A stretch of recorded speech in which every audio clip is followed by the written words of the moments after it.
Hey guys, Daniel and Johnny again for Snorkel. 2016 is officially over. Yep, Happy New Year, everyone. Happy New Year. We thought this would be a good time to, we were really busy with the holidays, but we thought we needed to take the time to talk about the movies that we saw in 2016 that we really loved or thought that were the best. And then we also wanted to talk about ones that you think weren't that good that we saw and we just didn't like that much. So, Dan, why don't you kick us off? So we'll start with the good movies. We're each just going to name what our favorite movie of the year was. And it was really hard for me to choose, but I just went down the list of all the movies that we saw last year. And my favorite movie is Zootopia. That's a really good pick. Not gonna lie. And honestly, I didn't forget about it, but when I was going through the list, I was like, Zootopia. And good. I really love that fucking movie. It just had everything. I thought it was hilarious. Obviously, it's a Disney Animation Studios movie. It was really, really good. Comedy. Yeah. It was like animals. It was something you haven't really seen before, kind of, but not really. Yeah. And there was a bunch of other good ones. I really liked Rogue One. I liked Civil War, BVS, a bunch of other movies like that. But Zootopia from top to bottom, I think, was just my favorite. That one's definitely in my top 5. It's beautiful to look at. There's stuff for kids, there's stuff for adults. There's really good themes and like lessons to learn. That one's up there for me. But my number one, I think the best film of the year and the one that I love the most personally was Arrival. Yeah, okay. By Denis Villeneuve. And he's one of my favorite directors. So going into it, I knew that I thought it was going to be pretty good, but I didn't know very much about the movie, and it just blew me away. I saw it twice in theaters. I can't wait for it to come out on Blu-ray.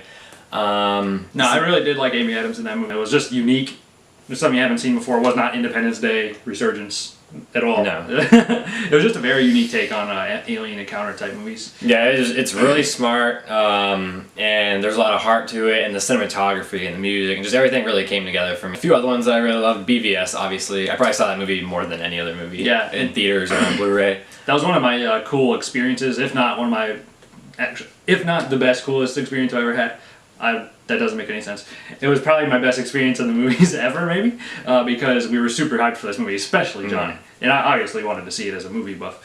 And he just happened to, I got off work like really early that day, and he was like, hey, I just got an email, we got tickets to the movie. This is like on a Monday or Tuesday? Yeah, the Tuesday before it was supposed to come out. Yeah, so just a few days before, we were like, holy crap. And we drove up to town like an hour and a half north of where we live, and we saw it in IMAX with a handful of people. It was really, really cool. But we had to wait. We had to wait in line at the IMAX theater for like 4 hours. Yeah. Oh man, we got home at like 2 o'clock in the morning. It was just a cool experience. Yeah, it was definitely very, very cool. And then a few others I wanted to throw out there. Moonlight, I absolutely adore. It's definitely going to be getting a bunch of awards. Manchester by the Sea, Hacksaw Ridge, Green Room, a very underrated like horror thriller that came out earlier in the year. Hacksaw Ridge I do agree on. I also want to throw out 10 Cloverfield Lane was pretty unique. That was actually our first video I think ever on our page. I think I gave it an 8 or 9 out of 10. I probably have softened on that a little bit, but it was still really good. Nah, it's definitely still up there for me. Yeah. Just trying to go down the list real quick. Jungle Book was okay, but it was not as good as it could have been. The Nice Guys. I loved that movie. The best comedy of the year, in my opinion. Yeah. Ryan Gosling, Russell Crowe killed it.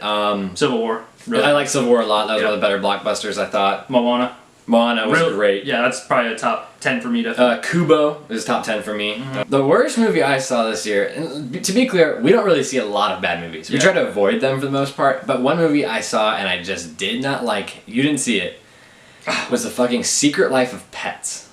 Okay? See, I heard that was okay. This movie made like a fucking $1 billion, and it is the shittiest, dumbest plot. It's all the characters were just so two-dimensional and not interesting. Louis C.K. plays the lead, and I mean he was fine, but then you have Kevin Hart who's playing a Kevin Hart dog basically, who's just and just a bunch of other. It did not, especially when you see stuff like Zootopia and Kubo and Moana, and you know how great animated films can be. And to see it make all this money when it was just like bottom of the barrel as far as thematic quality goes, it just I couldn't deal. I couldn't deal. Okay, easily the worst movie we saw this year was X-Men Apocalypse. X-Men Apocalypse was just not very good. That movie was so atrocious. No, I hate the X-Men movies. I cannot stand them. X-Men Apocalypse was a horrible movie. The CGI was atrocious. I did not care about any of the characters. But it was just when we left the theater, we were literally laughing actually in the last like act of the movie. We were literally laughing at how horrible it was. Yeah, the third act of this film is so fucking bad. That's where it really went off the cliff. Oh my god. Because the first act I thought was really good. Yeah. Michael Fassbender was killing it. He has a great scene in that movie. Yeah. And then the younger characters are showing up. You know, you're kind of interested in them. So Oscar Isaac, right, in Episode 7, Star Wars, dripping with charisma, super like energetic character. You wanted to see more and more and more of him. They put him in X-Men Apocalypse, and they put him in this atrocious costume and design, which when the pictures first came out of that character, people were shitting Remember on how, it. yeah, everyone remembers, they came out at Comic-Con in 2015, and people were fucking ripping it. Because it looked so shitty. It literally looked like me and Johnny. It was the Ivan Ooze thing. It looked like Ivan Ooze. It was so bad. From Power Rangers. And I was like, okay, maybe this is like the lighting or something. Pre-production or something. And I was horribly mistaken. It looked even worse. Okay, I don't know about that, but it was not good. Oscar Isaac's Apocalypse was a bad move. Bryan Singer's direction was just completely shoddy. And Dan says he doesn't like the X-Men movies, but X-Men Days of Future Past, to me, the one prior to Apocalypse, is one of the best superhero films ever. Like, it's so well done. The story's great. All the acting's great. There's good action. And that's why I was so excited going to Apocalypse. I'm like, they got Oscar Isaac. I mean, there's these cool young characters, and it just did not come together. There's a shoehorned Wolverine cameo that just didn't pay off at all. Yeah. The Quicksilver scene was cool, just like in Days of Future Past, but it couldn't save the movie. There's no doubt. It was just a bad experience. We were literally laughing on the way in the final act, leaving the theater as well. I will say I got one. I don't know about you. Okay, I'm a huge DC fanboy. There's no denying that. Suicide Squad? Suicide Squad to me was one of the worst movies we saw this year. Not the worst by any means. But when people that didn't like BVS were like, okay, Suicide Squad could probably be pretty good because it doesn't have Snyder involved. But you guys wish Snyder directed this movie because it was so incoherent. The plot was so light. The villains were not good at all. The characters were so poorly written. How the hell do you squander Jared Leto as the fucking Joker? Well, I mean, how's that happen? David Ayer, I really loved Fury. I loved End of Watch. He wrote Training Day, which is like one of the best like movies in that genre. And I don't know, I think WB really put a lot of pressure on him, but his writing was not good. The direction was fucking weak. And I'm just so unsure, like, I don't know how it went so fucking wrong. I walked out, I was like, no, it wasn't great. It was probably like a 7 out of 10, but since then it's probably more like a 6 or like 5.5 or something.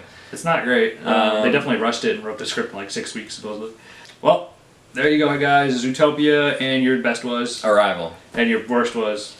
The Secret Life of Fucking Pets. Secret Life of Pets, which I heard was not even that bad. I was so fucking angry sitting in that stupid ass theater. And X-Men Apocalypse. Please do not go see that movie or support that studio whatsoever, because it's just... Oh no, because it's trash. A lot of big movies to look forward to, which will be in the very, very next video, so please watch that one as well. And please subscribe, because we have tons more videos. Yep. Thank you guys so much for supporting us this year. We started in March 2016. Yep. It's been a good run so far, and we really thank you guys for watching.